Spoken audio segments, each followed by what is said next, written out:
Hey, what's up everyone, Ollie here. So how to get rich without being lucky. So this is actually based on a Twitter thread by Naval, which dates back all the way to 2018, but I still feel like it's relevant today. And in this video, I wanted to highlight some of the tweets in that Twitter thread and elaborate on them, and also basically just form my own opinion and kind of share what I think they mean. Seek wealth, not money or status. Wealth is having assets that earn while you sleep. Money is how we transfer time and wealth. Status is your place in the social hierarchy. So I think a lot of us do sort of fall into that rat race, you could say, of getting money, getting status, trying to be cool amongst our friends or being, higher up amongst our friends, whatever that means. Everyone has their own way of thinking of it.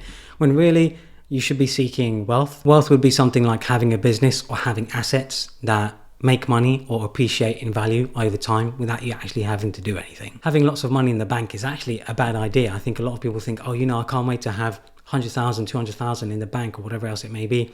That's actually not a good idea. It's better to actually have your money tied up in assets and other businesses and things like that, because obviously inflation over time just decreases the value of that money that you have in your bank account. The same also applies to status. I mean, really at the end of the day, who cares about status? Who cares about how cool you are amongst your friends and whatever else?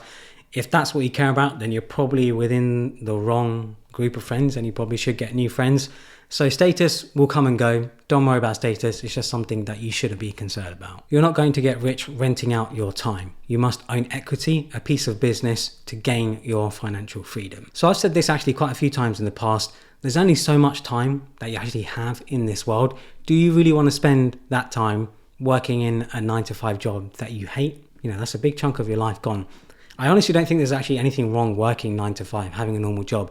But I think the important thing is, if you can, obviously not everyone can, but if you can, is finding a job that you actually enjoy doing, something that you find gratifying. I actually think that's one of the most important things when it comes to your long-term happiness. If you don't want to be tied to a 9-to-5, I always think it's a good idea early in life, if you don't already have any money, to work a normal 9-to-5 and build up cash, build up savings.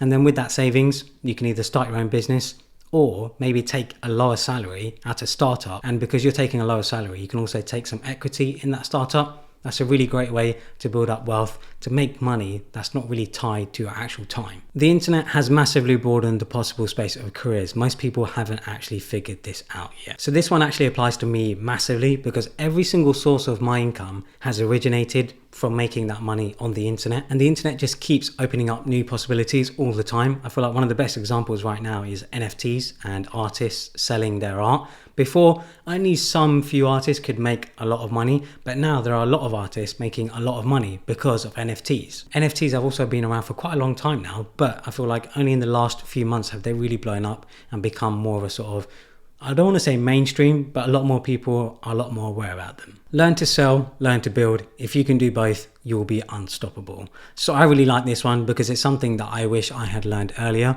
When I first started making stuff, building stuff, I kind of just thought, hey, if I'm making stuff and building stuff that I think is great, customers will come naturally. But unfortunately, that just isn't the case. If you don't know how to sell your product, if you don't know how to market your product, what's the point of having a great product if no one can see it, if no one can find it? For example, with my Shopify store, I was making products which I thought were great quality. I was designing them, I was getting them made out of great materials, and I thought they were good products. I'd put them up for sale and I'd share them on my Instagram and YouTube or wherever else I could. But the sales, they were okay. I was making a couple of grand a month, which obviously isn't bad at all.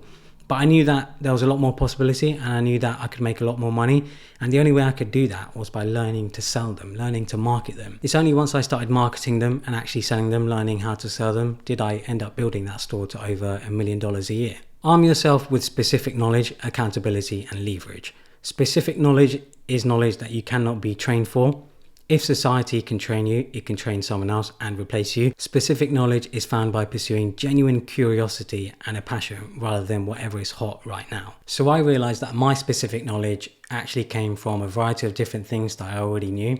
I brought those things together and then I made stuff and then I sold it, and that's how I made money from it. My specific knowledge includes web design, web development, product design, photo, and video. Tying these things together has what's helped me build different businesses. If you can't code, write books and blogs, record videos and podcasts. I really like this one, mainly because I feel like from a lot of different directions, we're told to learn code, to learn how to make stuff like that, to program.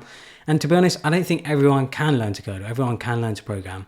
and a lot of people just don't enjoy it. There's only a few people that actually really enjoy learning to code and program. I think we've tied coding too much to like it's the future, the future is coding, when in reality writing, creating content, learning how to sell and market is just as important. Because when you have an audience and you have people who are listening to you, you can leverage that audience to sell pretty much anything you want. And that's a form of marketing you can't just buy. Sure, you could maybe hire an influencer to, share your product or whatever else.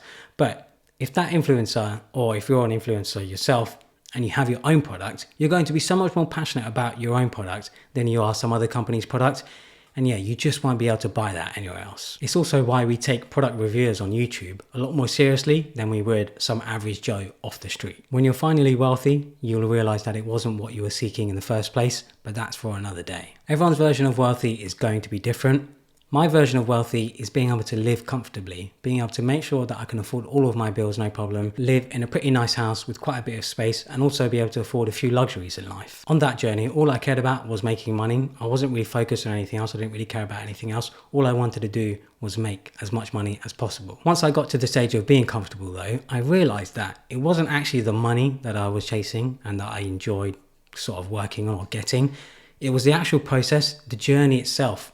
Doing things to get to that position, doing things to get to being comfortable, doing things to make that money. That's what I realized I enjoyed most, and that's what I found most gratifying. Making money for me has now turned from something I used to pursue to now something that's almost turned into a game. I love making money because of the process. I love being able to find different ways to make money. I love being able to find different things that I can sell. It's just a weird sort of switch that's gone off in my head, and it's something you only get to once you're financially stable, once you're financially independent. You realize that actually you really enjoy doing other things. You really enjoy everything that comes along with making money.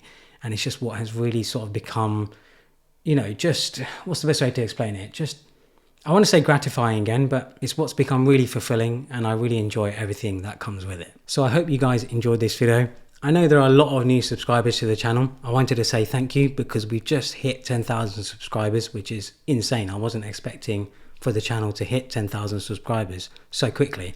Hopefully it continues. Hopefully I keep coming out with content that you guys enjoy.